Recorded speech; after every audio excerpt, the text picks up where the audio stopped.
was doing his best to make the teaching available. Okay, looking good. Done. There it is. Was doing his best to make the teaching live to available. YouTube. Closing that screen. Okay, it's a lot. Here we go. This thing's a little high.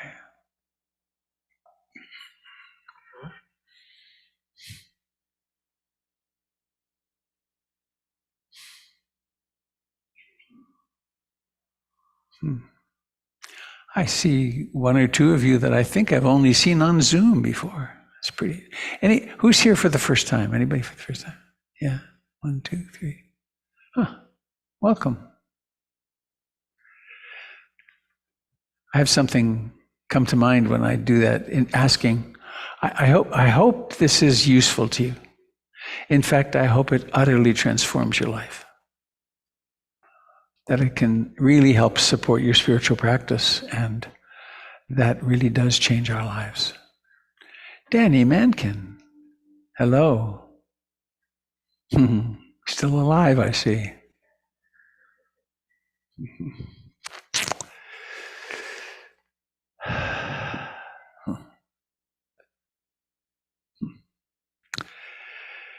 Well, I want to begin today with singing the Refuges. It's a little bit of a stretch. I haven't been playing much because first I had carpal tunnel surgery and then my fingers are so weak. But I knew Adam was coming with his guitar today, and I thought if I did that, I had an excuse to play this. This looks like a guitar. It's actually a Maserati. It's a Maserati among guitars. So join in if you wish, please. I take refuge in the Buddha, the one who shows me the way in this life. Namo Buddhaya, Namo Buddhaya, Namo Buddhaya.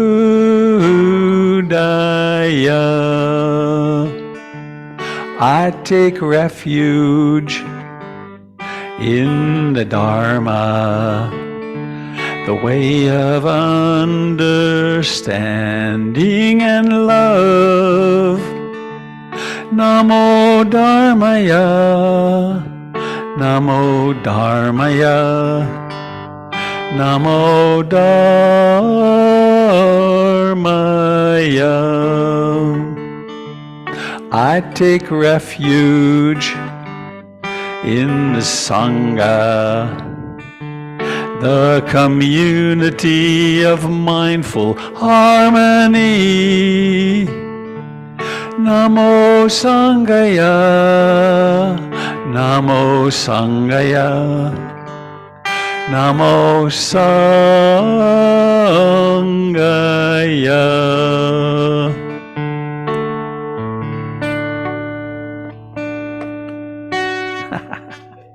Get that last note. So,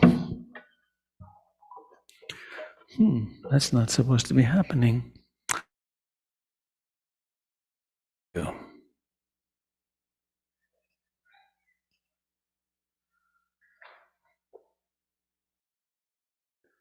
All right. Hope that's better. Bye.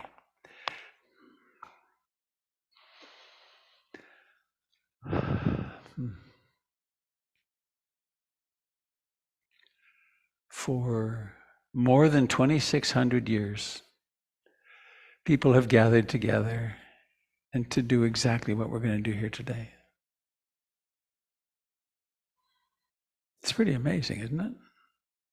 150 or so generations of human beings, teacher to student,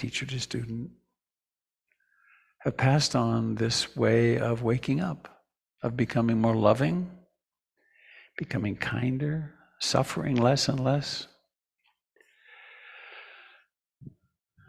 And we sing a modern rendition of an ancient chant of taking refuge in the Buddha. And what are we taking refuge in? Is it a person? Not likely. Is it a deity? Not really at all. It's the mysterious capacity that we have of being awake. Beyond mysterious. It's the great mystery. And I take refuge in the Dharma, in the teachings. And what do the teachings point at? What's true? What's real? What can I directly experience? What do I directly experience? And refuge in the Sangha is in the community of practice. But this is temporary. There's the Sangha of the lineage of all those who've practiced before us. And there's the great Sangha, the Sangha of all life, to which we belong. We're part of it.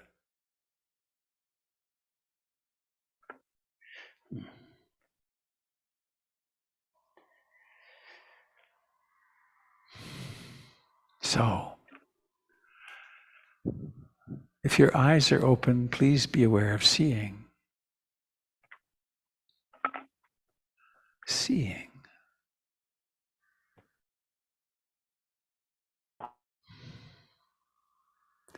Seeing and knowing it.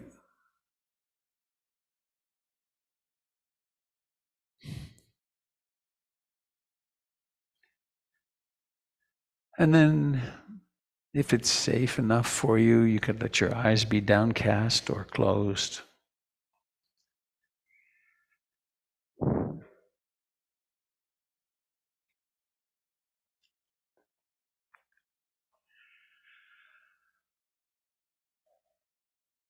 And of all the things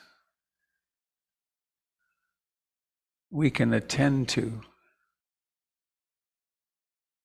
the most stable, the least quickly changing part of that is the body.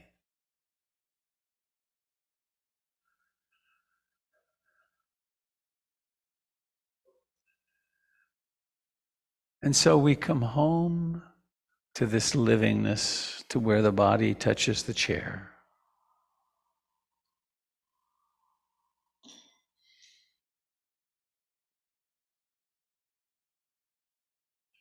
To notice the aliveness of feet and legs, the aliveness of the hands,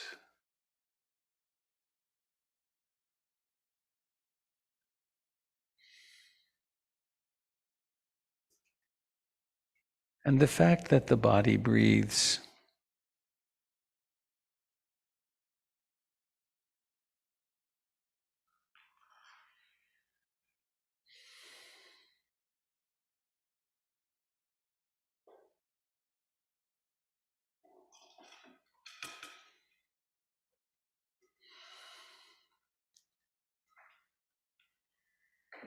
Each breath has a beginning,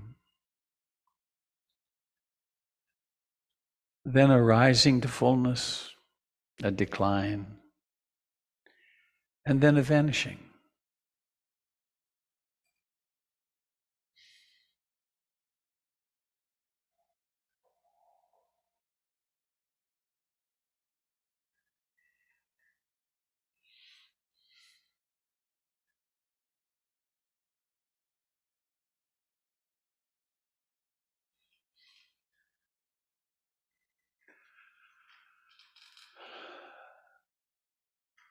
The body is breathing, and something remarkable happens in that it is known to be breathing.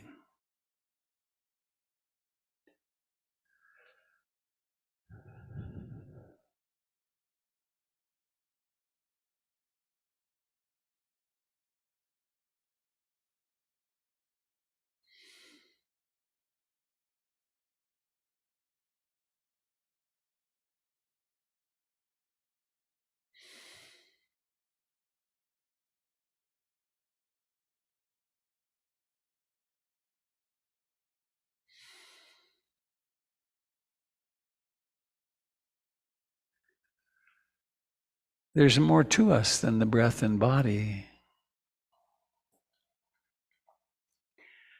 There's the fact of hearing.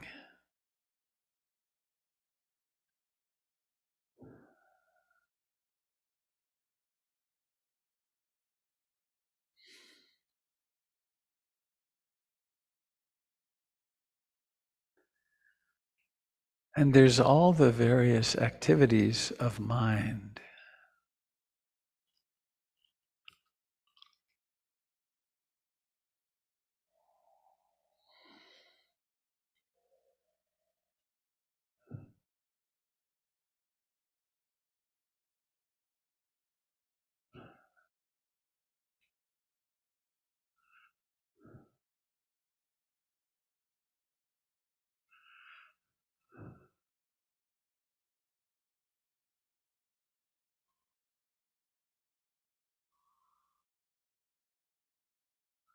Mostly human beings don't even know that their mind wanders. Hence the chaos in the world.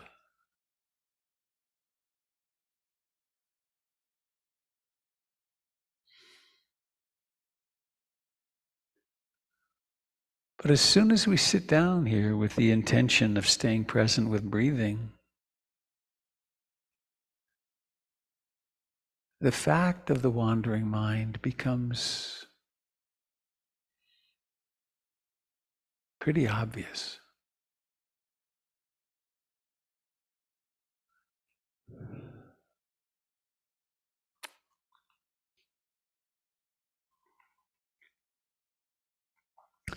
And let's remember to approach our practice and beyond that, all of our lives with an aspiration of loving. I aspire to love and accept myself, this that experiences exactly as it is in this moment.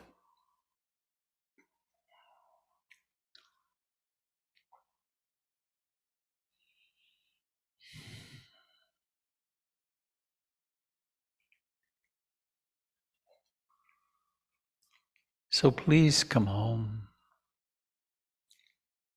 Come home to the fact of breathing in and breathing out.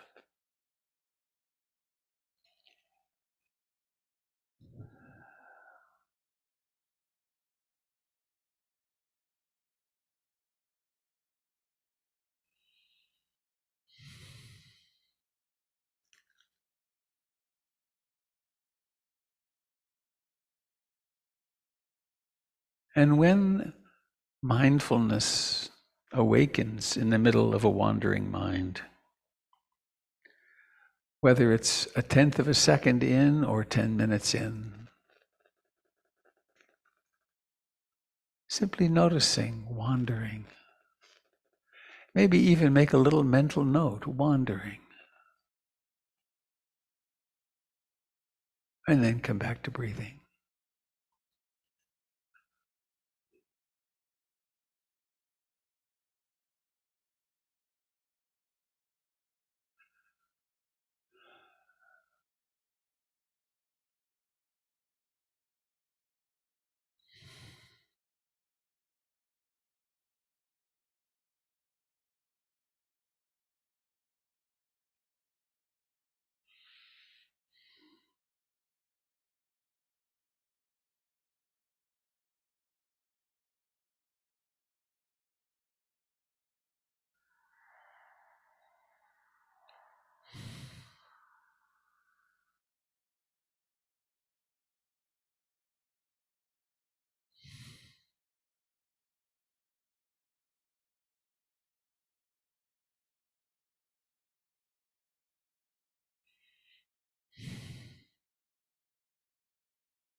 Perhaps the most succinct summary of the Buddha's teachings might be, try to live in the present moment.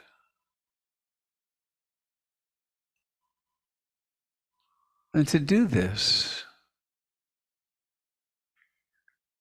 we awaken from the trance of everyday life, from the trance of personality.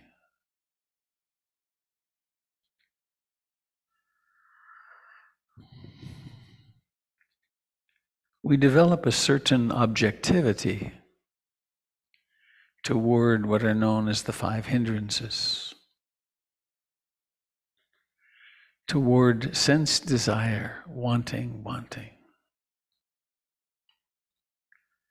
It's an easy trance to fall into.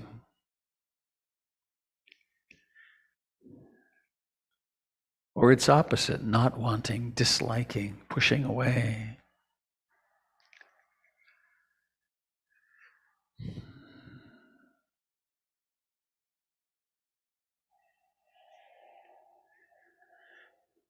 And then there's restlessness, agitation, and worry.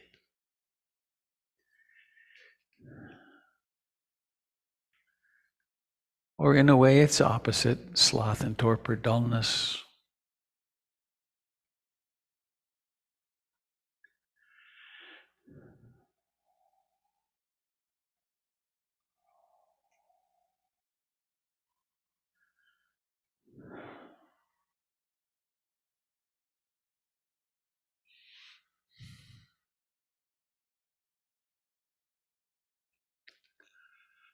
And then there's doubt. Doubt in the practice, doubt in oneself. And the whole palette of emotions.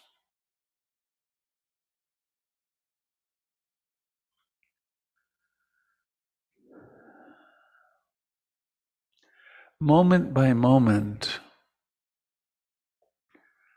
awareness awakens to what's happening.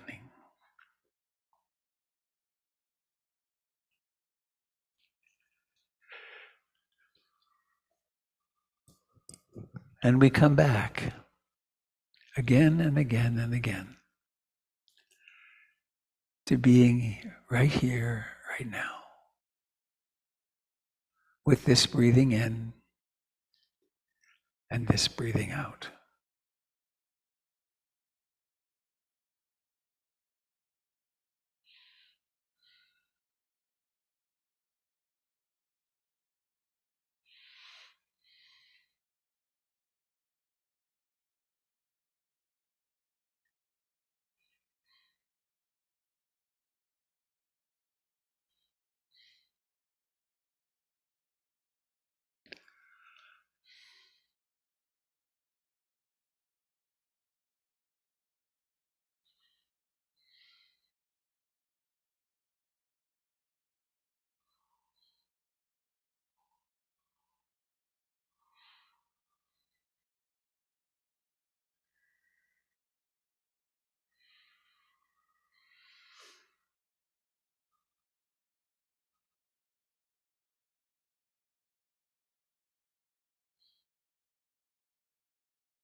with our goal orientation, our achievement orientation, we tend to say things like, oh, I meditated for 10 minutes, or I sat for an hour, I meditated. In fact, there is no such thing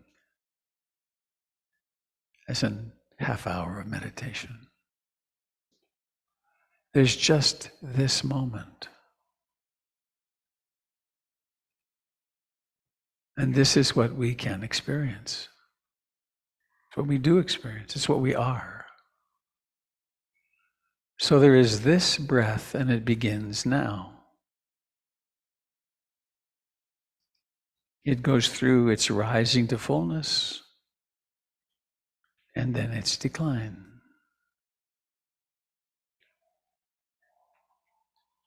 And before the rising, the beginning is, well, the beginning simply exists for a nanosecond, and then it's gone. And then there's the middle, and then there's the end.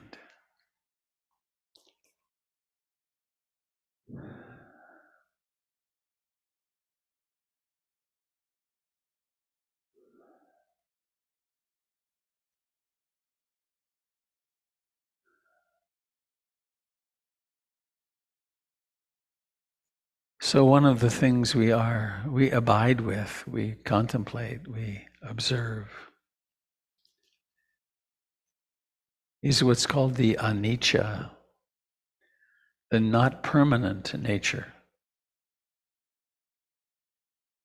of this breath and actually everything else. We watch, we observe, we know the birth of a breath.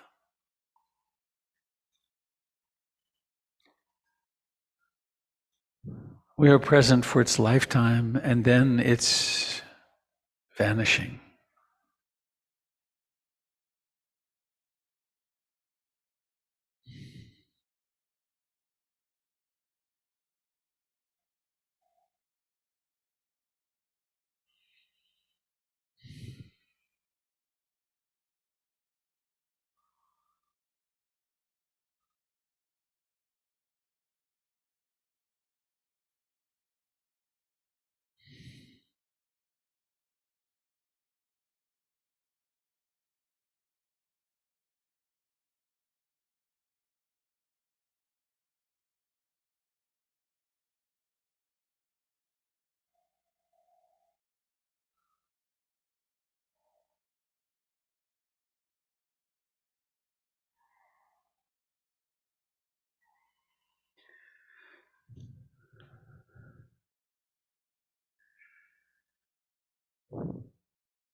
our approach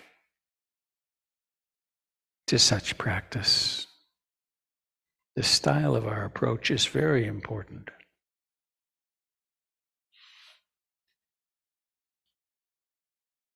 If we believe that our task is to stop the mind,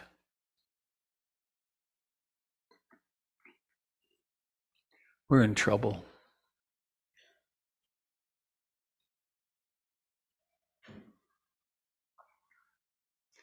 That would be like trying to stop the weather.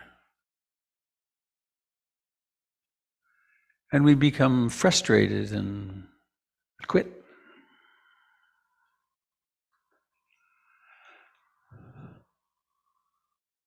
A much more worthy aspiration is, I intend to be awake.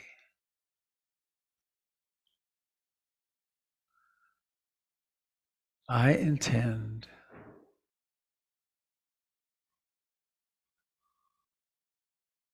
to accept and be present for everything that happens.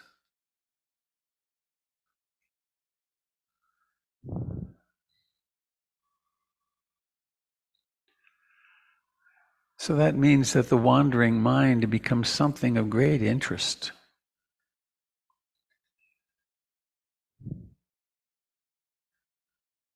How does it happen that the mind wanders? How does it happen that mindfulness wakes up?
When we sit still for a while, it's quite likely that discomfort will arise.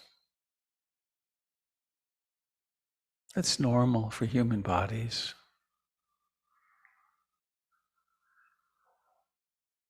And of course, in general, we move away from discomfort. We move toward comfort. But the path of meditation, I guess I would say, requires us, offers an opportunity at least to learn to bear what was previously unbearable. To learn to not have to relieve every itch, every tension, every ache.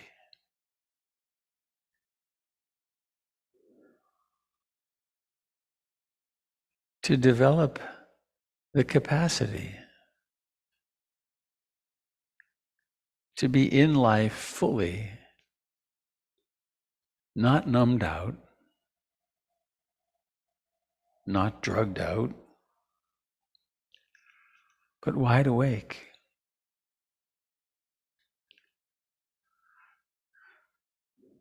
It could be said, I guess, that this is the practice of love, in which there is room for everything.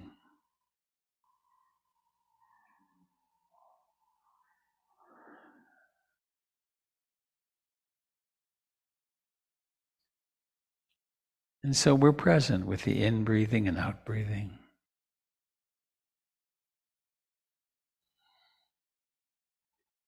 And awakening to everything that occurs.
Please now, my friends, let us become aware of where the body touches the chair.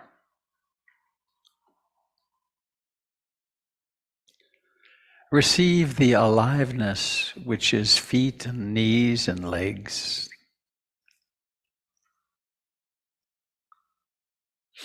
Open into all the life of the pelvis.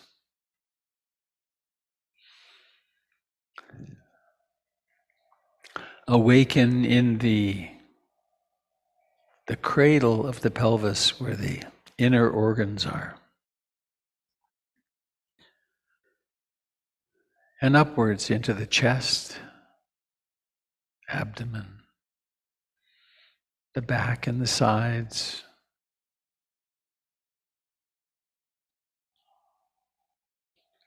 Receiving the life of the fingers and hands and forearms, elbows, upper arms.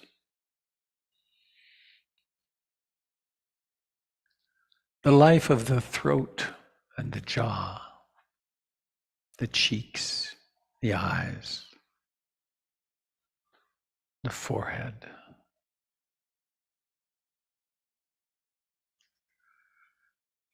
We're not seeking something hyper-cosmic, simply the miracle of consciousness and matter and life.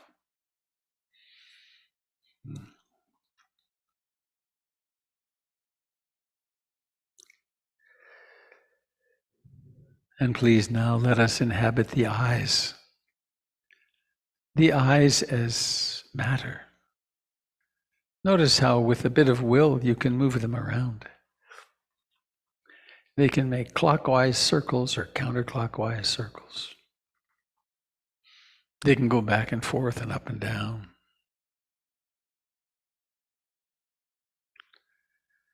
And then there's the remarkable capacity to form an intention.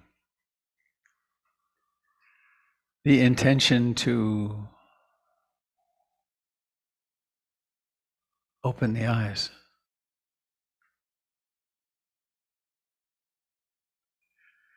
Notice at first it's just an idea. And then as we give that attention, there somehow is the capacity to decide, to operationalize this intention.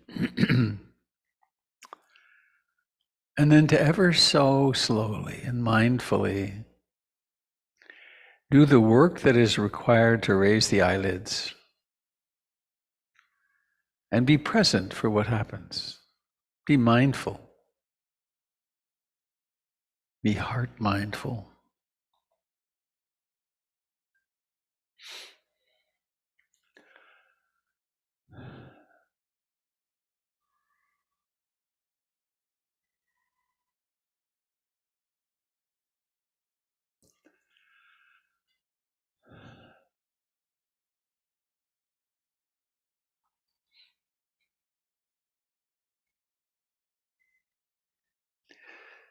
There's a beautiful experiment which is central to a way of practice which is called the headless way. Douglas Harding and Richard Lang.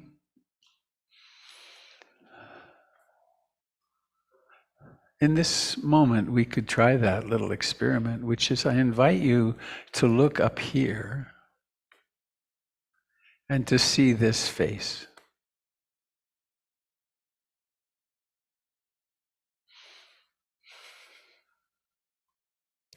In this interaction that we're having, how many faces do you experience? There's this one. But what's happening at your end?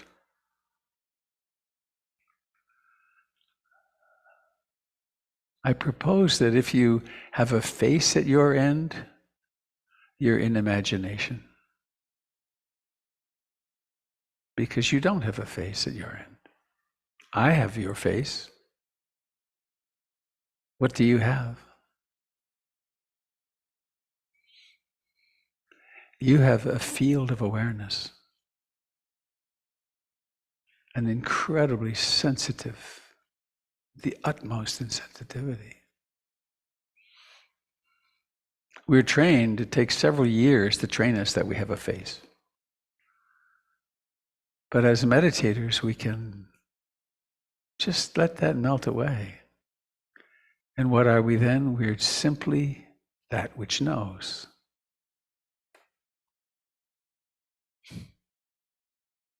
Brings tears to my eyes. What a relief.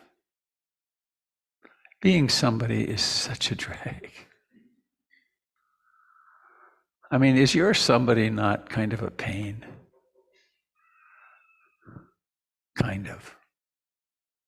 Always trying to be safe, trying to get what it wants, get rid of what it doesn't want. But here it is, it's always here.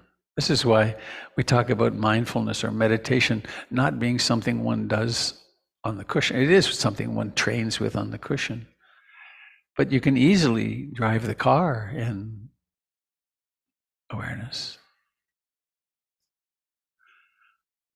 I'm going to speak about Anicha, impermanence, this morning as my third talk in the Eightfold Path series. But since this seeing has come up just now, I want to share with you something that happened to me this morning.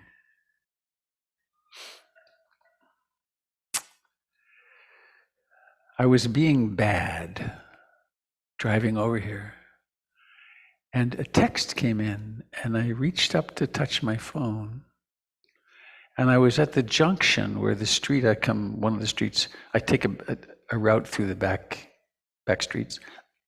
And I was stopped at a stop sign on Taylor's Ferry Road, where cars come down at 45 or 50 miles an hour. I looked, the road was clear, and I pulled out. And someone passed me at 50 miles an hour. Where the hell did they come from? I was shocked.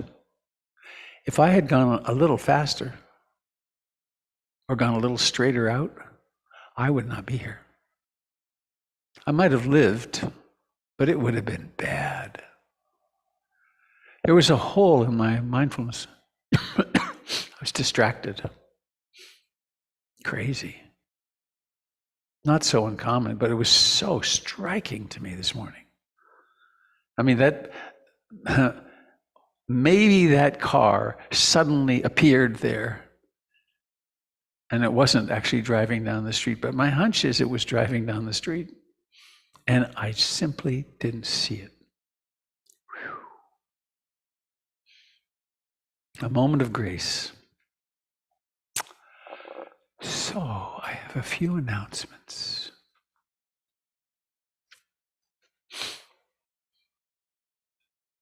Hello, dear friends on Zoom. Would you wave at me? Hi.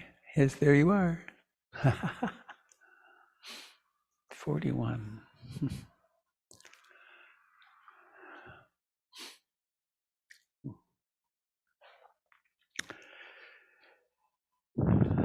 Announcements.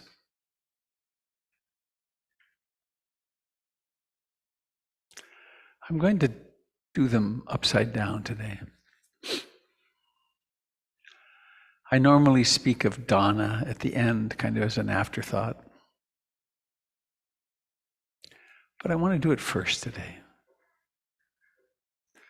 Adam, would you bring me the Dana bowl, please? Thank you. This was my bowl 40 years ago. Oh, look, it has money in it.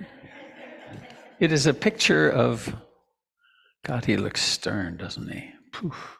Who is that on the 20? Oh, Jackson, Andrew Jackson. This is a transformer. It converts your work and disposable income into Dharma. There's another one of these at the back of the room, the wooden box, and there's an even better one online that you can use to become a monthly donor. Dana, D-A-N-A, is foundational in a spiritual life. There's a three-legged stool, training the heart-mind, meditation, moral and ethical behavior, so we get along with each other and we're less upset, and the practice of Dana, which is the practice of generosity.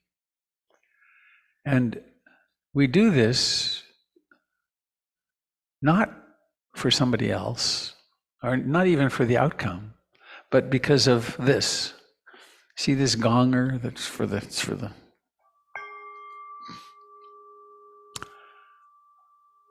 Watch what happens inside when I do what I'm about to now. You see this?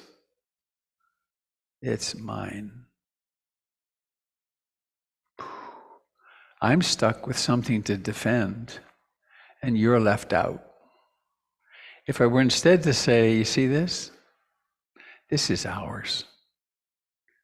If you want to borrow it, great. It belongs here, but if you need it, let's share. And the practice of Dana is developing that capacity in our hearts and in our behavior that we share easily. And we don't have to have gated communities then, and we don't have to have wars. And we feel like we belong to each other. So PIMC, this building, this grounds, is yours.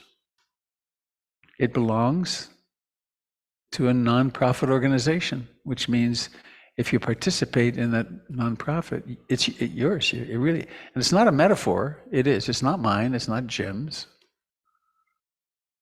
The board, the purpose of the board is to support, and all the other people who volunteer, is to keep it going so that the doors are open for the next person who walks in for the transformation of their lives. So you're invited to participate in the financial life of PIMC.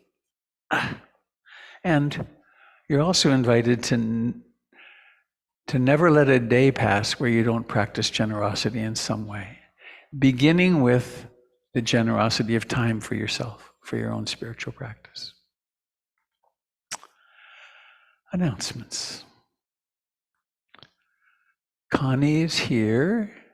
Connie has done an incredible job getting our library highly operational, and we have a marvelous library. It's back through the little tunnel here, and Connie will be there for a couple of hours after we finish at noon. And I've seen a lot of books going. Do you have any idea how many books are out right now? 50? Great. There's a lot of fine books there. I have another bunch to give to you to get out of my... Why do I keep these books on my shelf that I haven't read for 20 years? Mine. My precious. So I have several announcements.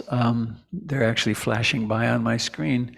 I am looking at the new PIMC website, which is not yet published, but it's very close. So the first one to come up is You Belong. It's a series of, I've got it on here. There we are. Starting Tuesday, this week.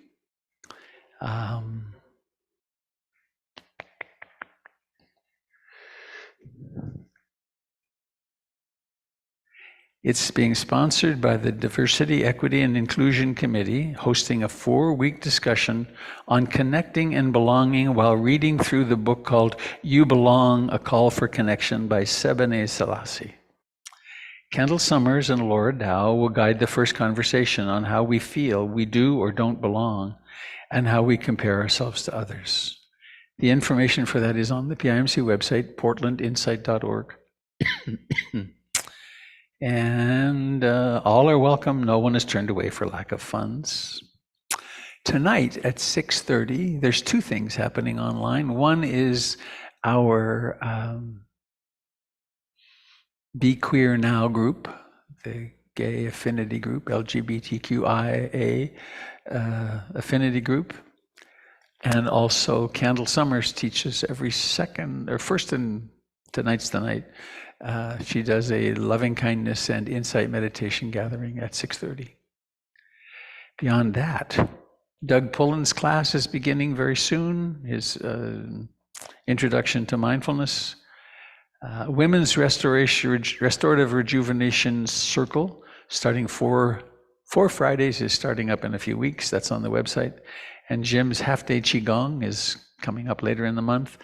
And I finally have my dates for my classes. The first one really is on October the 1st here, not hybrid, only live. I'll be offering a day-long on remembering death. It's a great antidote for depression and anxiety, interestingly. And I've done it maybe 5 or 6 times, and it's always very powerful. And then there's another class, which will be advertised in the next few days. We're going to be reading a book of Achan Semedo's writings and doing a real deep dive into practice. That's an 8 Wednesday evening gathering. So more will be revealed. There's a lot of announcements, aren't there? I'm working at not experiencing them as tedious. Maybe even worse for you. God, this again. There is something else, though, which is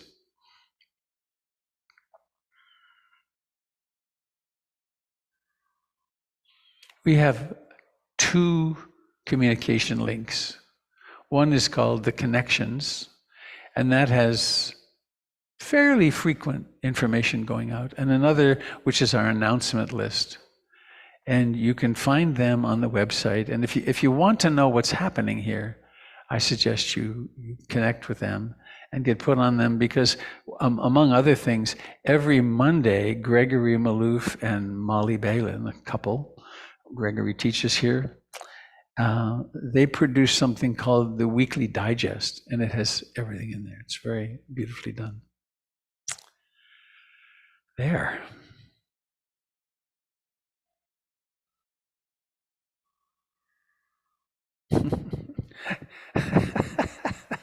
The memory is so interesting. I just had a fascinating memory from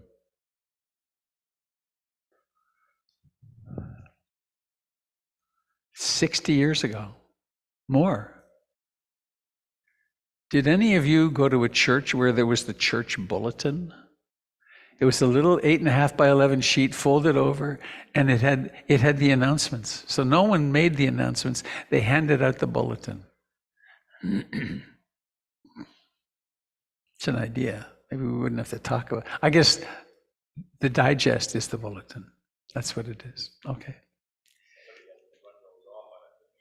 The Mimeo. Remember how the Mimeo machine smelled, though, that alcohol? I kind of liked it. All right. All right. So, Mr. Dalton, are you prepared to offer us some movement? Yes. So here's what's going to happen. Jim's going to get up here and do some mindful movement. And then Adam will sing for us. I will give a Dharma talk. We will then close at noon, and then coffee and tea and some snacks are there today from Cerebellum Bakery. Thank you, Had. And we will get to schmooze with each other in there. Okay, thank you for being attentive through all that. Here you go, Jim. I'm going to change the view. What? Remove spotlight. Okay. Change this to this. Okay. And put on spotlight.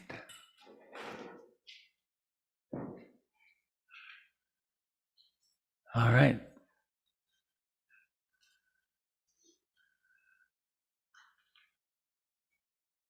I think that's good. Let's go with that, Jim. Oh, here, you want this? Okay, thank you.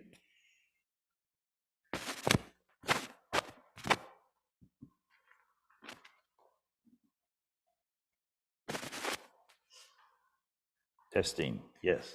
Okay.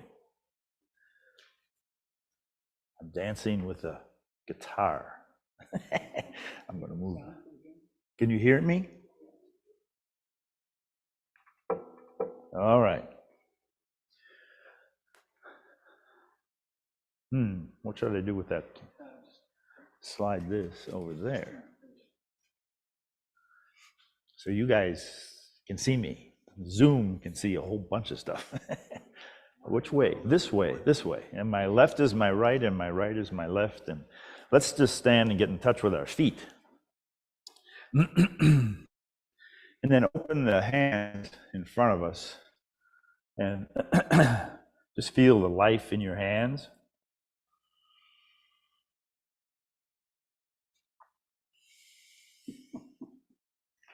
And then bring your hands to your waist and just kind of circle around. One of my students taught me this. She's been having trouble with carpal tunnel syndrome and stuff. So at the beginning of class, we just warm up the wrists and then check in. Feel the life in the hands.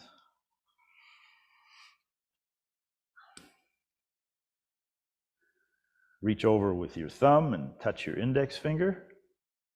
Make contact. Then release the contact. Make contact with the middle finger. Then the ring finger.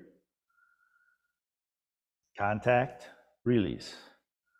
There's a beginning to the movement, reaching over to the pinky, contact, letting go, release. Contact with index, release. Contact with the middle finger, release. So we're also working, besides working with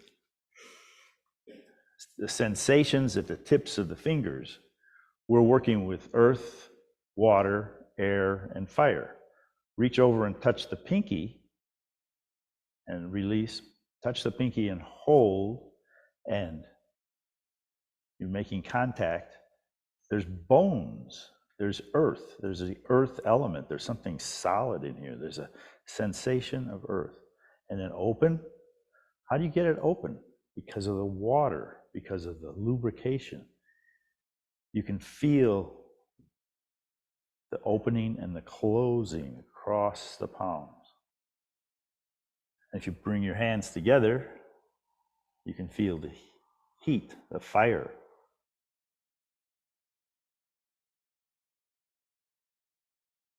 And it's more complicated with the air. We'll skip that one. All right, let's sink and lift. And just see the beginning of the movement upward to a point where it's comfortable out in front, and then release.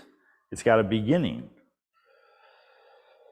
and a middle, release to the end. So we learn to identify these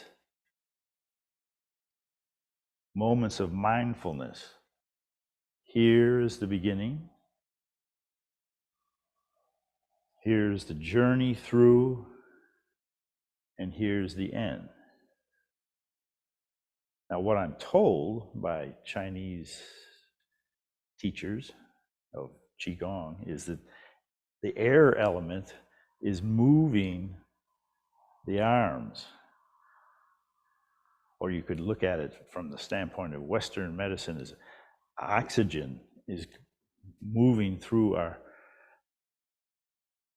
lung system, and the blood goes through the heart sends it out to the muscles, and the air, the oxygen is moving. And it has a beginning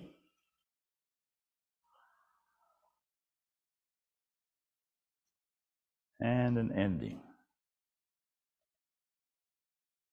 And we come home to stillness and feel the life in the whole body. Now feel the hands, feel the bottoms of the feet.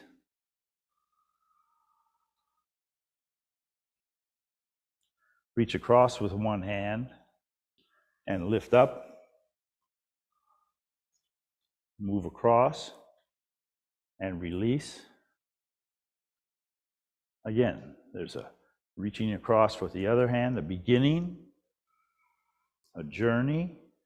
And we can be alive and aware at each step in the journey. Then it ends. We can be present for the ending. Beginning, present, staying home with the sensations of the body, ending. Reaching,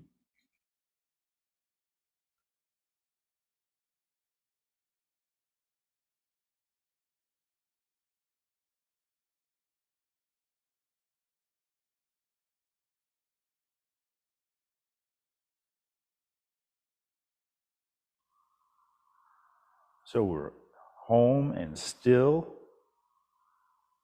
and out of nowhere, a hand rises.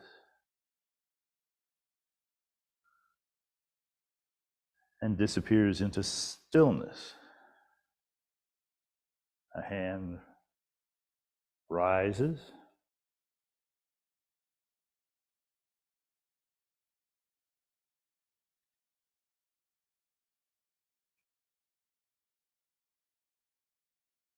And the only way to move the hand from the beginning to the end is to let go of this movement, and let go of this movement, and let go of this movement, and releasing, recognizing impermanence. The whole episode, so to speak, is built on impermanence. Dropping this, dropping this, dropping this, opening to now.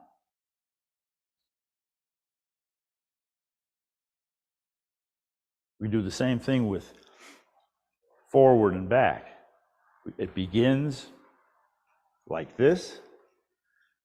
We pull in, and we're home.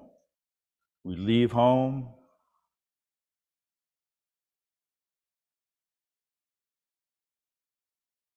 Each moment of movement is a release into impermanence, and then eventually coming home.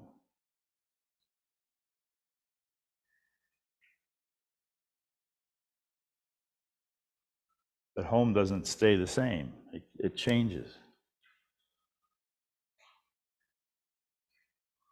There's a beginning, a journey, and an ending. We place the attention through our intention. At first, it's just three things. The beginning is one placing of attention, the journey is another, and the ending is another. And eventually, we become aware of each letting go here, here, here, here, letting go here, here, here, here. And then coming home to standing again, taking a breath, releasing, another breath. It has a beginning and a middle and an ending. Another full breath. Sinking, breathing in, releasing, breathing out. Noticing the beginning, the journey, the release into the end. Once more.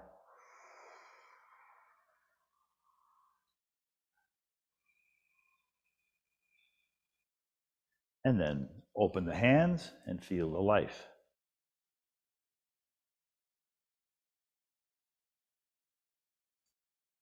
And then bring your hands together in gratitude for another chance to practice. Thank you very much.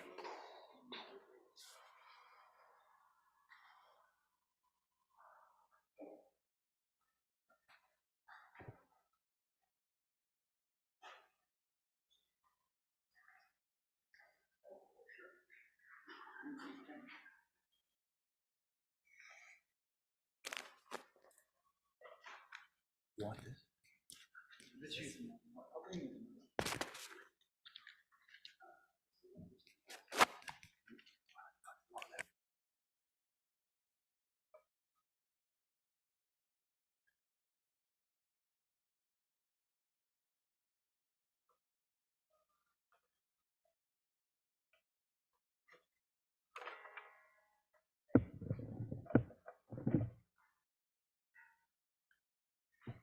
It's a bit tight here, but we'll make it work.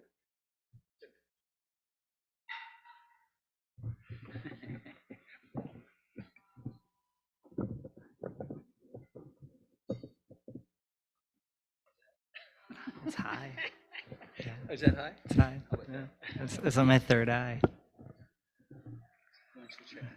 All right. Good morning. Hi. Good to see you. Yeah. Hi, I'm Adam. That's Robert. And I don't have a face right now, but you have a lot of faces. I'm not a big fan of shame, but this song mentions shame. But there are a lot of crying shames out there.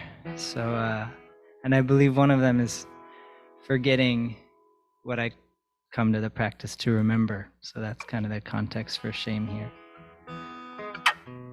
So this is called Greet the Robin. And Robert asked for a song about Anicha. So this is what came.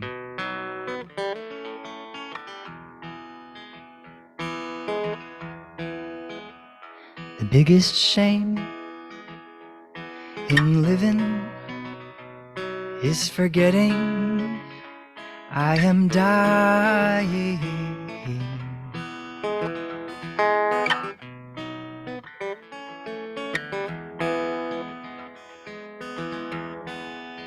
And I hate to say it, but I wake up sometimes and forget that I am living. It's as if I have already died. And I hate to say it, but I move through life sometimes in a trance of the living dead. It's as if I am not alive. And every step I take from this place, I take for granted. When I learned you weren't walking this earth with us, that's when I felt my feet the loudest. And every breath I take from this place, I take in vain. Of each ancestor that made it so, of the violet and the tree frog and the freshly fallen snow. And the biggest gift in living is remembering I am dying.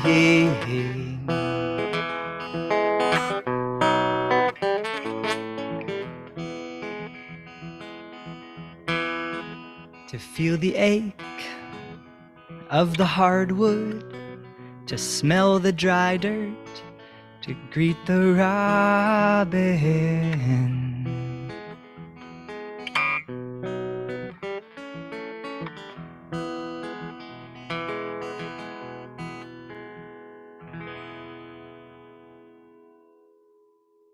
May you remember you're dying.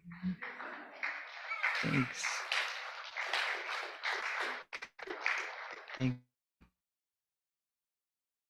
We'll be back to sing together later. Stick around.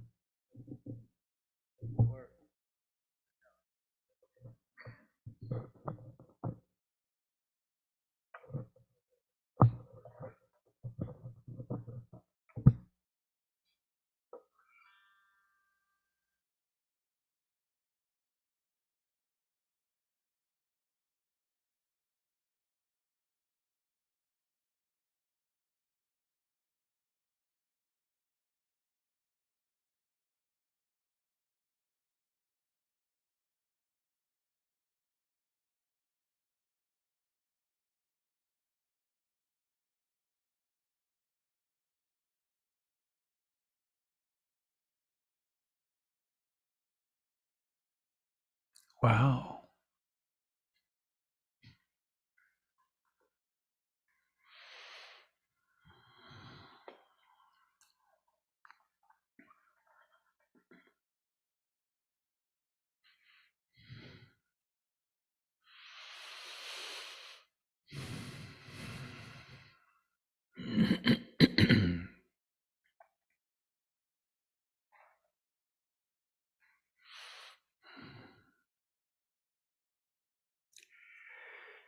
I'm drawn to invite to the altar of our hearts Ruth Dennison, who's that picture I took over there was in the last 4 months of her life. Her 100th birthday is coming up in a few weeks.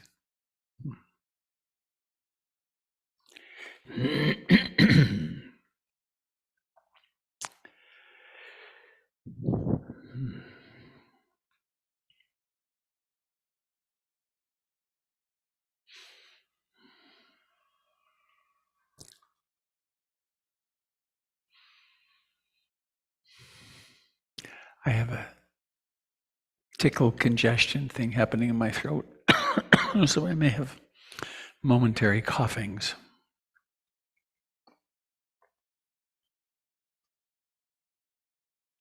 This is the third of, I think, 15 talks or so on the Eightfold Path.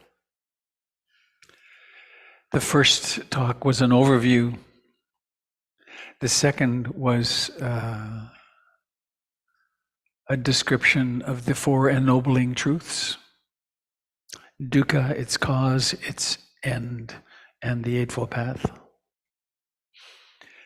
And this is about one of the three characteristics of existence.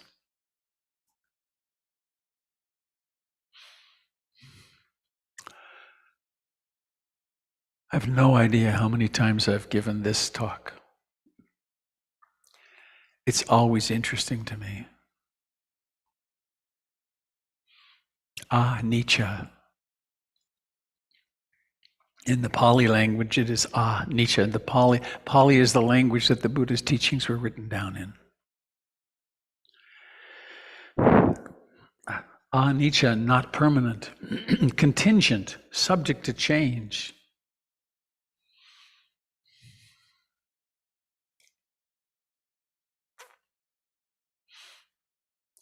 I'm sure I first heard the word in Bodh Gaya in India in 1971 when I did my first retreat. And then a couple of years later, I did 2 months of very intensive practice with a teacher named Sujata in California. And each day, I had a private meeting with him, and he always began it the same way. So what are you learning today about anicca, dukkha, and anatta? I'll be talking about dukkha and anatta in a future talk. What are you learning about anicca? Interesting to start that way.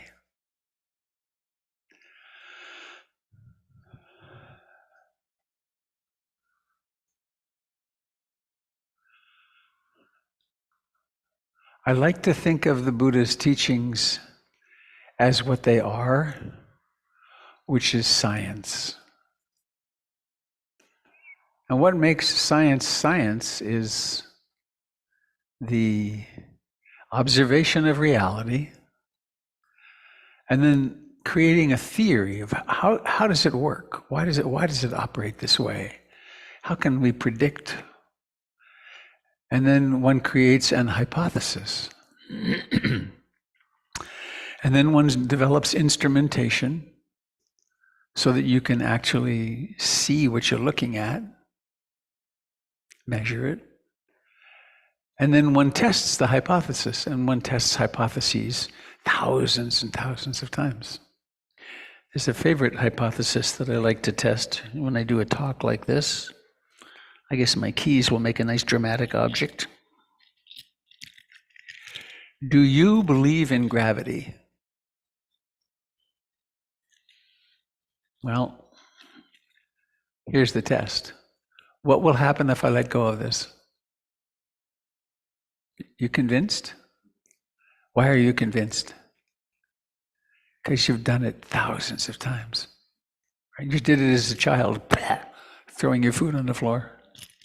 So, hypothesis confirmed. What do you think? Yep. And so on. Now, if I were 100,000 miles out in space, chances are I wouldn't do that. It would just hang there. So there's an hypothesis, which is an aspect of working with these three characteristics of existence such that they become understood to us. And the hypothesis is this: does anything last? Or, more directly, nothing lasts. Everything this side of the great flash is impermanent.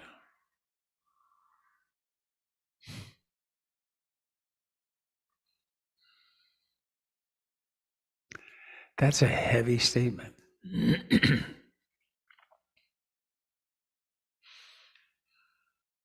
Galaxies are impermanent. Stars are impermanent. Campfires are impermanent. Planets are impermanent.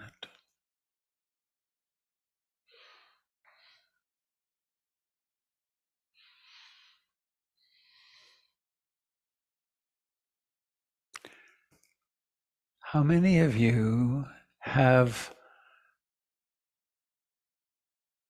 both of your parents alive? Please raise your hand.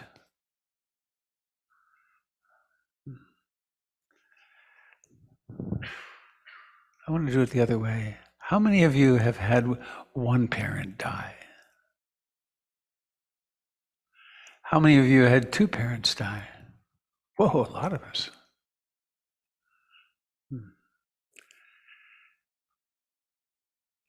How many of us have had a very important relationship end?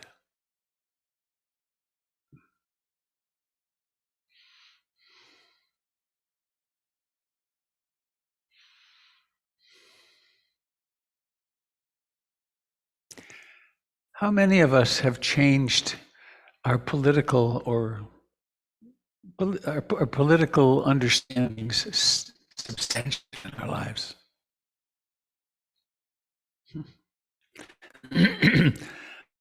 I grew up in Canada.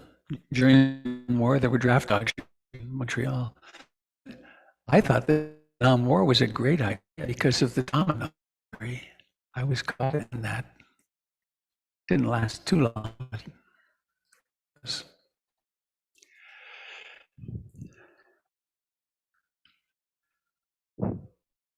Please raise your hand if you had a very serious event in your life.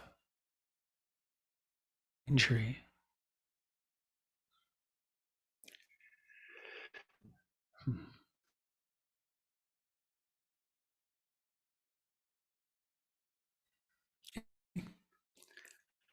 Please raise your hand if you've had a best friend die.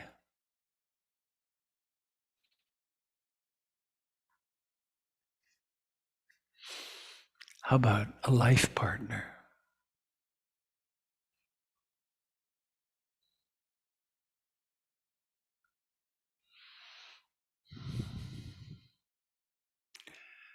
I'm not going to ask for a show of hands, but how many of you have lost a child? Or lost the child in utero? It's big. Life is profoundly, utterly unstable. And a vast amount of our suffering arises from that instability and from our fear of it. Right?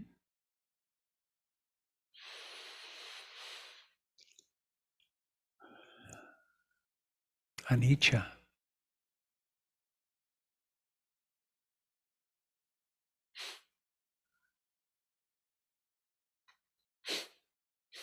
About 10 years ago, it's amazing, it's so long already, my daughter Tara and I went to Turkey.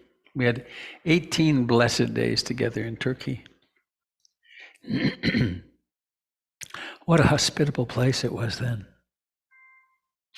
And we rented a car on the southern coast and drove inland, and I wish I could remember the name of the city. But you're driving along the highway, and there's a turnoff, and there's an ancient Greco-Roman ruin, which is huge. You can't see anything from the road, but then you go up, and there's these big walls with blocks that are 5 feet by 5 feet, and incredibly beautiful masonry. And there's the first layer, and then you go up a bit, and then there's a second layer, and there's lots of houses there, and you go up another level, and then there's more houses, mostly ruins. And then at the very top, there's a flat area the size of a football field, which was their sports area. And there was nobody there. Nobody there. And we spent several hours. And then we'd been given a guide to the place. There was a watchman sort of at the bottom. And we read a bit of that. And it said that this city was abandoned in the year 255 or something like that, because the earthquakes were so severe that they abandoned it.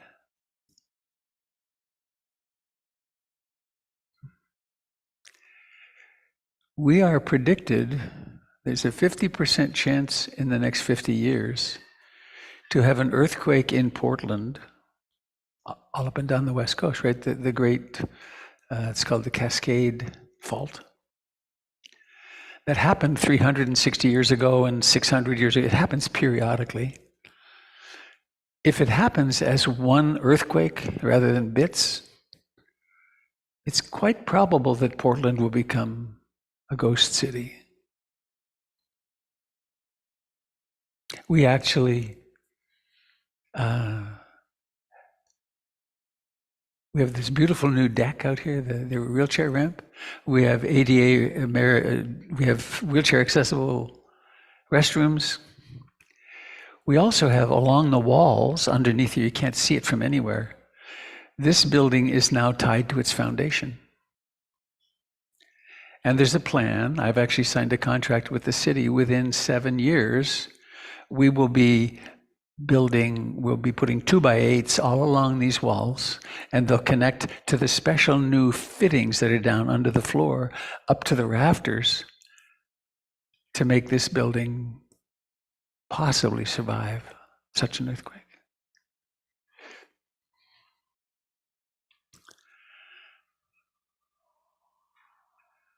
And if it does, and maybe let's say the earthquake doesn't happen, this building will someday go away.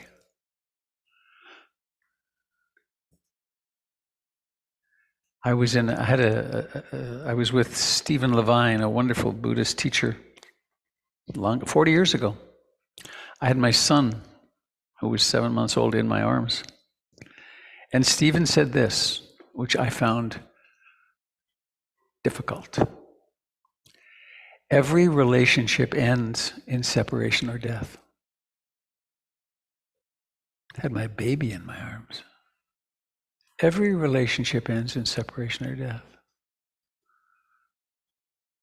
Now, if you just try that on a little bit, taking it inside, all of our loved ones will die or leave. That's heavy. Who wants to think that? Well, we do think it. In fact, whenever we say, "Drive carefully, honey," we're thinking it.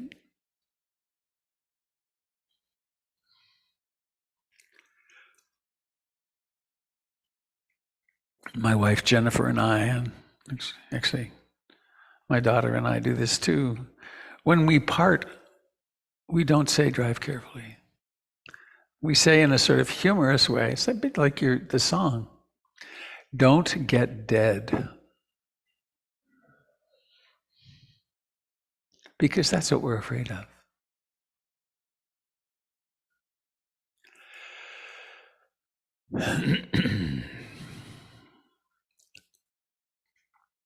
Civilizations come and go.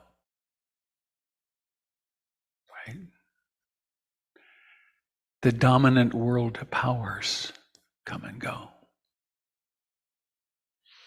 There's one world power that's kind of fading away and desperate because its standard of living is dropping. Makes people very crazy. Makes people act badly.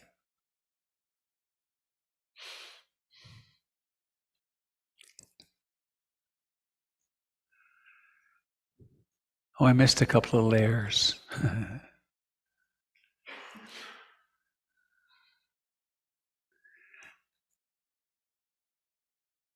continents. Raise your hand if any of you have heard of Pangaea. Yeah. Africa and Europe and North and South America were all together. And then they decided, nope, we're going to drift apart. In fact, I was recently in Iceland, and there's a valley there, which is the middle of that. It's actually, they had their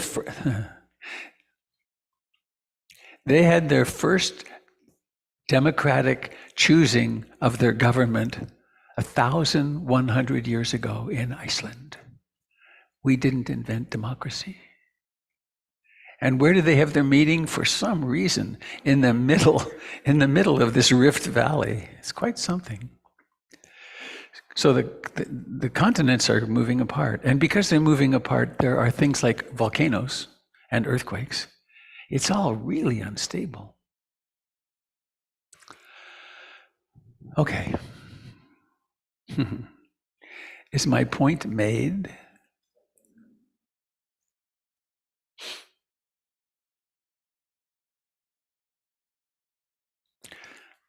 Just a few months ago,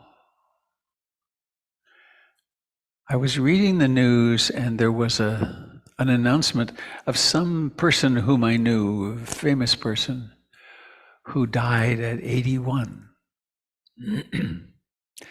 And I was very aware of the mind saying, oh, well, they were old.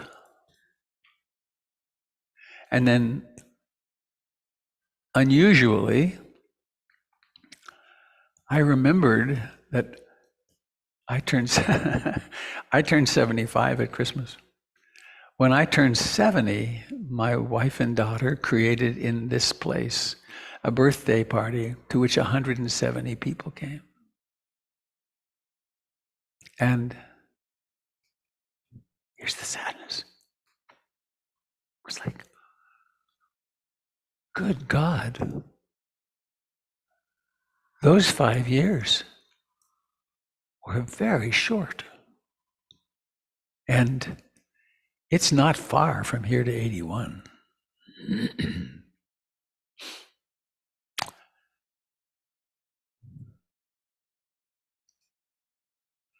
Maybe I could do this. It'd be a good thing, I think.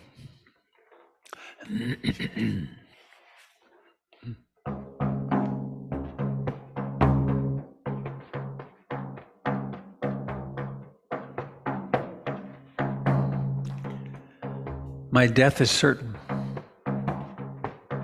That's heavy. The time of my death is uncertain. The way of my death is uncertain.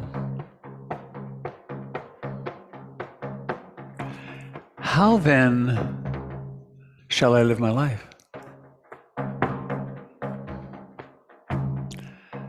My death is certain. The time of my death is uncertain. The place of my death is uncertain. The way of my death is uncertain. How then shall I live my life today?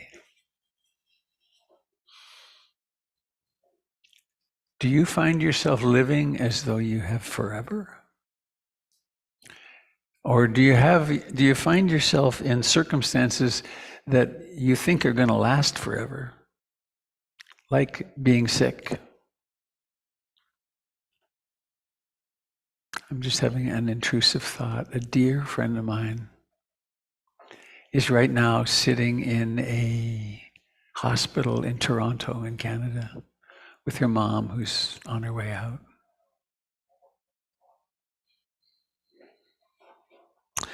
A couple of weeks ago, I sat with one of our community members who ended his life with the Oregon Death with Dignity Act. He had Lou Gehrig's disease. You know, what a way to go. So, the way I'm talking about this is summoning some of our denial about impermanence. What can we do about it? one thing is simply to have it as a topic of conversation and as a topic of thinking, but another is to carry out the experiment. So if my interest is everything impermanent? How shall I test? Well, I can watch big things, but I can also become a meditator and start to really carry out the experiment. And so I take myself to a quiet place and I sit comfortably upright. And I decide, okay, I'm going to pay attention to my breath, the breath. And I notice, it begins, it rises to fullness, it declines, and then it disappears.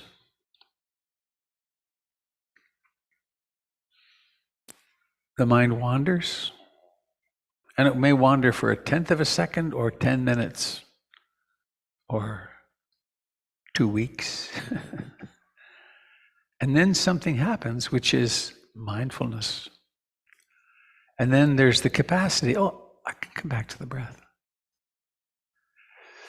And as we do this, we discover that the mind wanders way more than we ever thought. In fact, that we mostly live in the trance of personality, the trance of fears, the trance of acquisition, the trance of trying to get satisfied. And because we are carrying out a scientific experiment with our hypothesis clear,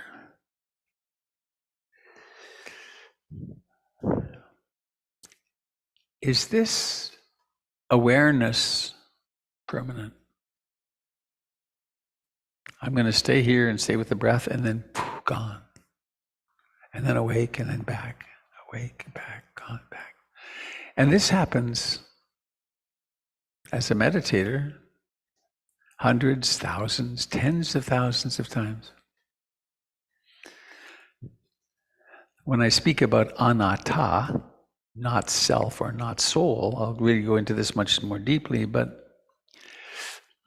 let's say I quote, Robert Beatty, long-term meditator, I am making a vow, I am going to sit here and keep my awareness on the breath.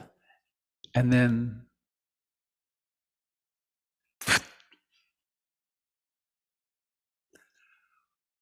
what happened to that I? It disappeared.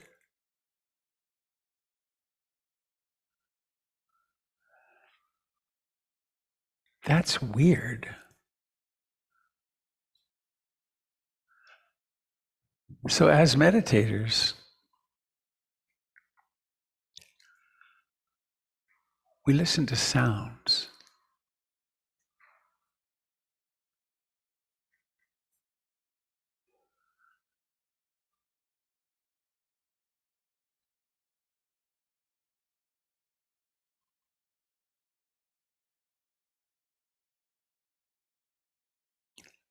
They're all singing the same song, Anicha. Achan Buddha Dasa, a famous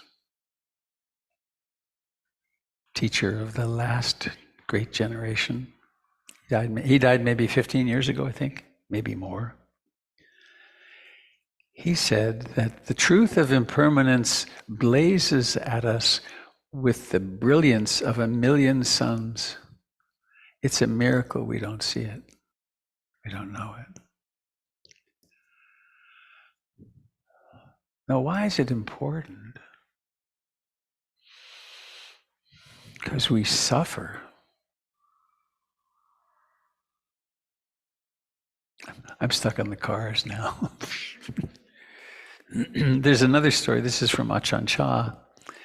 I heard this, I think, on my first retreat, and it's affected me my whole life since then. It goes like this. He was a pretty happy person, and one of his monks came. He was up against Anicha, like this, was discovering it.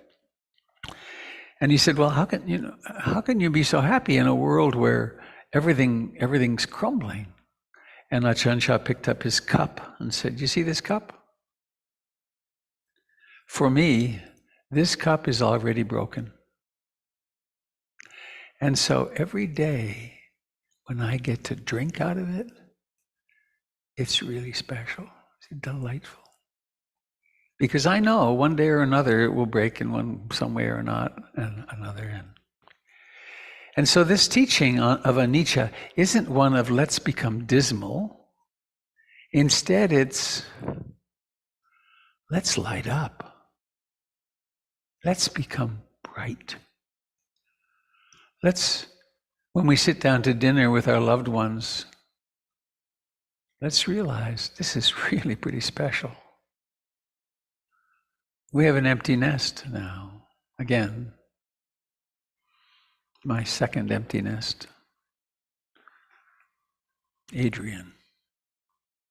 He's in Chicago, blossoming.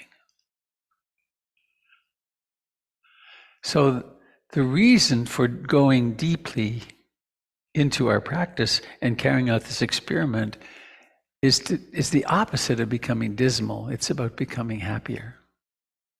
And it's so interesting watching the thoughts that arise.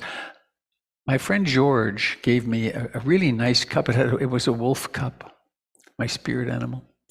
And I had it in my old office before I moved here now 19 years ago. And I used it as my cup for years. He bought it at the High Desert Museum, and there's a whole story behind it. And I moved out of my office, and for reasons unknown, I had the cup in my hand, and I was whirling around in my office, just who knows why. And there was a cast iron radiator that got just a little too close to my hand, and my cup went into 1,000 pieces. And I burst out into absolute paroxysms of laughter. It's like, oh, my cup is already broken. And so when the important cups in our lives break, let's say someone leaves for one reason or another, or they die. Of course we're going to be sad. That's inevitable. But there's a way that such big losses also, when we've been practicing, we then can also say, yep, I knew this was coming. My dog Budo,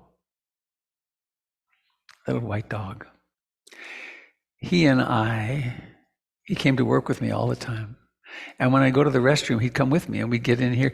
He loved running in this hall. We would chase each other and he'd come back and nip at my heels. And I bet I did that 200 or 300 times in this hall. And then he got old and deaf. And in fact, last year we took him, we rented an RV and drove to the eastern side of the state and then down. We went to the Alvord Desert. And I tried an experiment with him there because he seemed demented, and he didn't hear anymore, and he wouldn't come. And I let him out just to see what would happen if I didn't keep him on the chain. And he went off sniffing, and he just kept going. And I threw everything into the RV and I chased after him and we would never have seen him again. That would have been the end. So I knew his end was coming. And then there came that morning when I came out of my little broadcast studio and he was sitting facing the street and I went to approach him and I touched him and he absolutely freaked out. And then he was running and he had neurological problems all of a sudden, and his legs were flying and he ran full speed into a fence. And I started sobbing because I knew, well, it's here. Today's the day. And I spent the day patting him and comforting me. And then Jennifer, who's a veterinarian, came home 6 o'clock in the evening. And then we had a few friends and we sent him on the great journey. And I gave myself permission that day to feel every feeling I felt. And I sobbed and raged, and it was quite intense.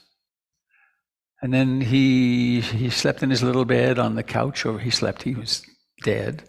We had him nicely prepared. And then the next morning I dug a grave for him and lowered him in with a friend. And then I made it fairly deep, and I put a little layer of firewood on top of him, because then I filled it in, and then I purchased a dogwood tree, really a solid dogwood tree, which blossomed this year. So I had no sense of, oh no, why is this happening? And it shouldn't be happening, because it should be happening. It's of course going to happen. To everything that's alive and everyone who's alive, they're going to go, including oneself. So going back to meditation and the practice of developing a stable spot, developing some concentration, and then we get to observe how everything is coming and going. All the time. And sometimes in meditation, and there's a predictable thing that happens in meditation, there's a kind of terror that arises at some point, which is, it's really true. The whole thing is, experiences are happening nanosecond by nanosecond, and they're disappearing. In fact, objects, don't really exist. They come and they're gone. They're coming into being and they're gone. And this then affects us at deeper and deeper levels. So the fear gets less and less. And if fear of loss gets less, we can dare to be intimate with our loved ones. A long time ago in my first marriage, we were in therapy, and something happened in the therapy office, and we felt really connected. And we went out to the car, and we were parting, and my partner had a red Ford Escort. Not that it matters. And I leaned in, and our lips met, and it was the most intimate, sensuous experience of my life to that point. And all of a sudden, it struck me, she could die. And my lips turned to rubber. It was right before my eyes. It was like, I'm not going to feel that open. It's too dangerous. So this is a way that meditation opens our hearts and opens our capacity to actually love each other. To dare to feel the oneness connection. Because, of course, inevitably when it ends, there is this, like there was with my dog. Though interestingly, belovedly, blessedly, there's been very little missing him. Almost none, actually. Turns out that every dog is Buddha. They're all Buddha. They all have that little cartilage behind their ears that you can play with, and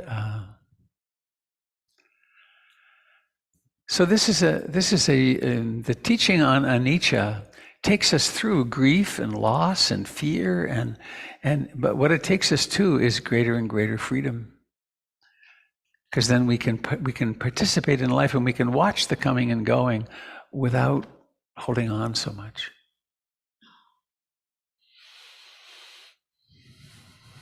Anicha.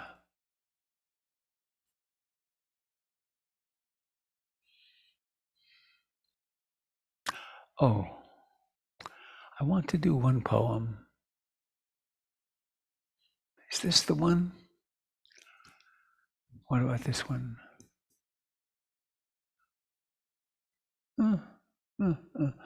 I'm going to do the traditional one. from the Buddha.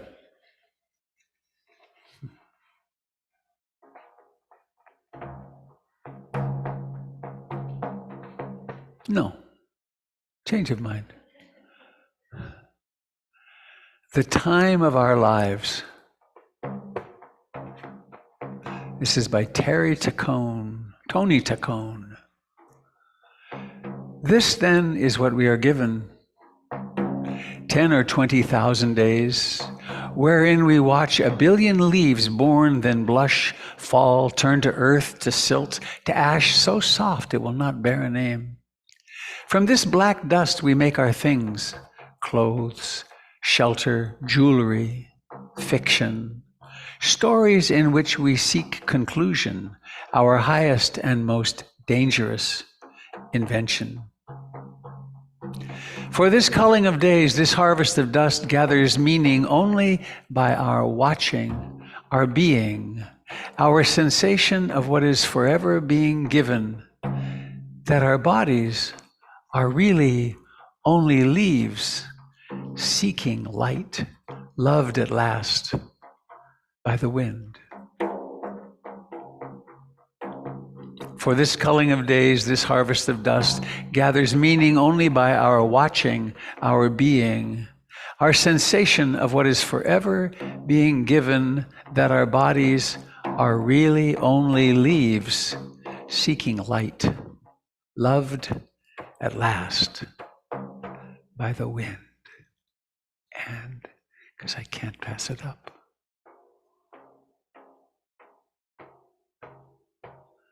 Thus should you look upon this changing world.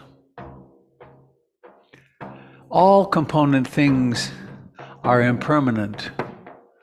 All component things are subject to dissolution. See all of this world as a star at dawn, a bubble in a stream, a flash of lightning in a summer cloud, a flickering lamp, a phantom and a dream. Thus should we look upon this changing world. All component things are impermanent. All component things are subject to dissolution. See all of this world as a star at dawn, a bubble in a stream, a flash of lightning in a summer cloud, a flickering lamp, a phantom, and a dream. Thank you, Lord Buddha.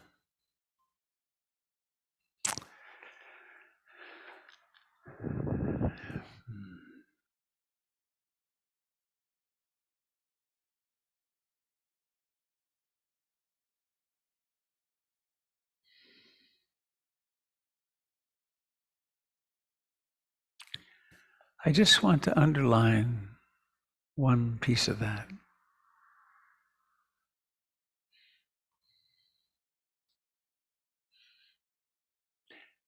The study of Anicha is really the practice of entering life more fully, of not holding back. I know it's very poignant for me at 75. And I had a brain surgery 3 years ago, and I'm having friends die, and but there's a simmering, or much bigger than that, a greater commitment to, I really want to be alive. And not, I want to be alive, but it's like, whoa, what a trip we're on. So watching it birth and disappear, birth and death, is very enlivening.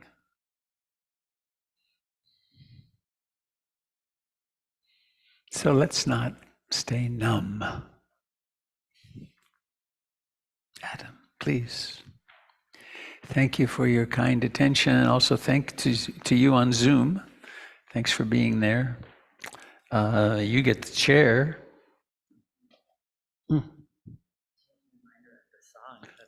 You can change it. Yeah, it's your mind. You sit down, I'll bring it to you. Gives me an opportunity to bonk you with it. Okay, here, get rid of this. You are free to do what you wish. I'll get you the guitar too when you want. How's that? Great, yeah. Need to turn it on. There you're on. Check. Yes. I'll just hold it. No guitar this time. No guitar. So Oh, okay. yeah, this is it didn't come to me until you were just reading the poems, but I remembered this Plum Village song, and I think we can use it because it's Plum Village and they're very generous. Yeah, in the Thich Nhat Hanh tradition. So I'll sing it and then I'll sing it in parts and we can do some call and response if you'd like to learn it. No pressure, only if it feels good. Maybe you've heard it before. So feel free to sing along with me this first time if you know it, and then we'll teach it the next time. No coming, no going, no after, no before. I hold you close to me. I release you to be so free because I am in you and you are in me because I am in you and you are in me.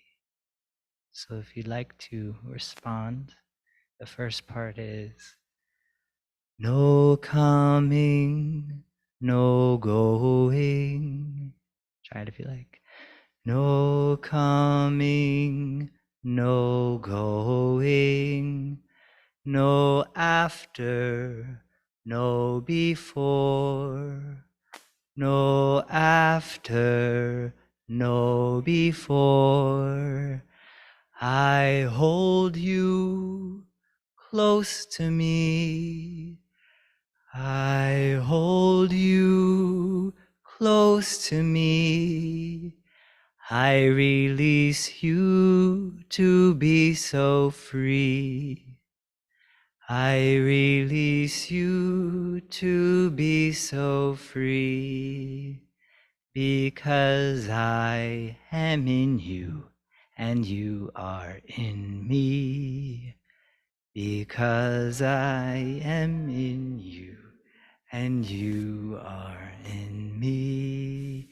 Because because I am in you and you are in me. Because I am in you and you are in me. Let's try it all together. I know it's a lot of words. I'll try to prompt. I don't know. I've never done this before. So it starts no coming, no going. No coming, Coming, no no going, after. No after, after, no before. I hold you. I hold you close to me. I release you to be so free because I'm in you. Because I am in you and you are in me again. Because I am in you and you are in me.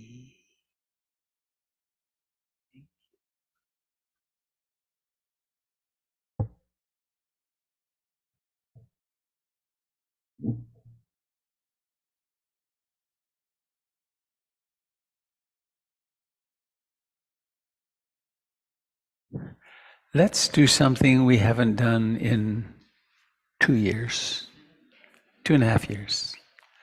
Let's make a big circle.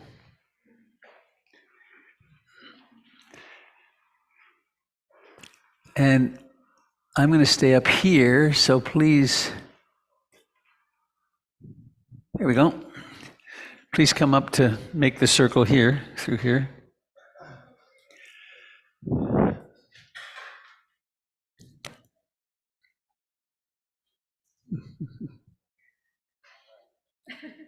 We need Rubber Man. Here we go.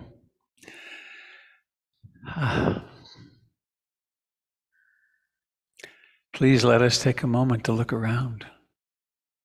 Be aware of seeing. Seeing yourself in your many forms.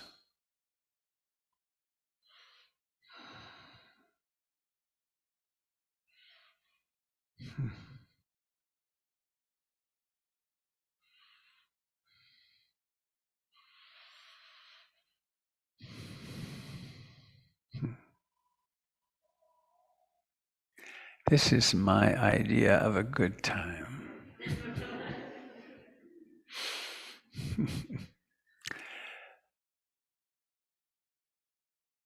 For about the last 25 years, I've ended retreats with a particular practice, and I want to do it today. It's very short, powerful. It comes from the Sufis and from the prayers of Islam. If you take a look against that wall there, that's our Islamic wall, and that Arabic writing, which came from Rumi's tomb, Rumi in Konya, and beside it is the Tree of Life. All Islamic prayer, almost all Islamic prayer, begins with what's written on that goat skin. It says, Bismillah ar-Rahman ar-Rahim. We begin in the name of Allah, whose names are compassion and mercy. But there's 99 beautiful names of God in that tradition. One of them, another one is Ya Fatah. And Ya Fatah means, may the path of your heart open before you. Right? Ya Fatah. So, it's not a namby-pamby Buddhist chant. It's one in which you plant your feet and you extend chi to the core of the earth, 4,000 miles down into solid liquid iron. And then we take our hands and we relinquish this contact. Notice the parting. And we bring them to the heart. And those of you at home on Zoom, you can do this too. Feel your heart. Feel the openness. And then let your knees bend. And then Ya Fatah, remembering, may the path of your heart open before you. And I am responsible for a certain narrow band there. You go a little to my left. And we cover the entire earth with Ya Fatah. And we'll do it 3 times. You ready? Taking a deep breath in. Ya Fatah! Ya Fatah! Ya Fatah! Thank you, dear friends. So please come and join us for tea and coffee and there's some very nice people to have conversation with in that room. So, thank you.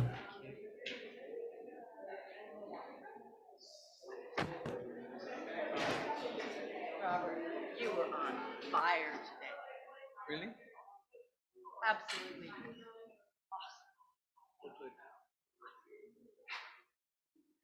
All right. I gotta close this out. Thank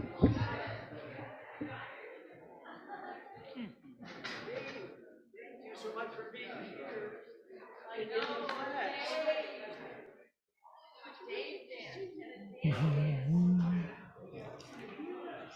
Meeting, Zoom, preferences, audio, video. Here we go.